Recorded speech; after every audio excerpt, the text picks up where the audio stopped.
Welcome to my channel panch phoron and my cooking blog. আজ আমি রান্না করেছি বড় বড় চিংড়ি দিয়ে কাঁচকলা আলু চিংড়ি মাছের একটা কারি করেছি। এই রান্নাটা একটু অন্যরকমভাবে ভিন্নভাবে করেছি, ওই জন্য আপনাদের সঙ্গে শেয়ার করলাম।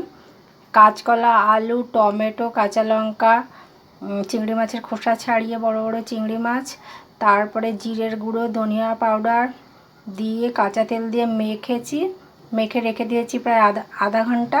তারপরে কড়াইয়ের মধ্যে তেল, শুকনো লঙ্কা আর জিরে ফোড়ন দিয়ে এই মাখাটা দিয়ে জল দিয়ে ঢাকা দিয়েছি আর কাঁচা তেল দিয়েছি, দিয়ে ভালো করে রেখেছি। একটু মিষ্টি দিয়েছি, হালকা ঢেকে রেখেছি। তারপর ভালো করে হয়ে গেলে নামিয়েছি।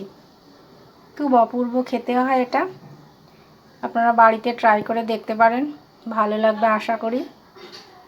সবাই ভালো থাকবেন, সুস্থ থাকবেন, সবাই আমার সঙ্গে থাকবেন। ফেসবুক দিয়ে যারা দেখবেন তারা অবশ্যই শুভ্রা রায় পেজটাকে একটু ফলো করবেন।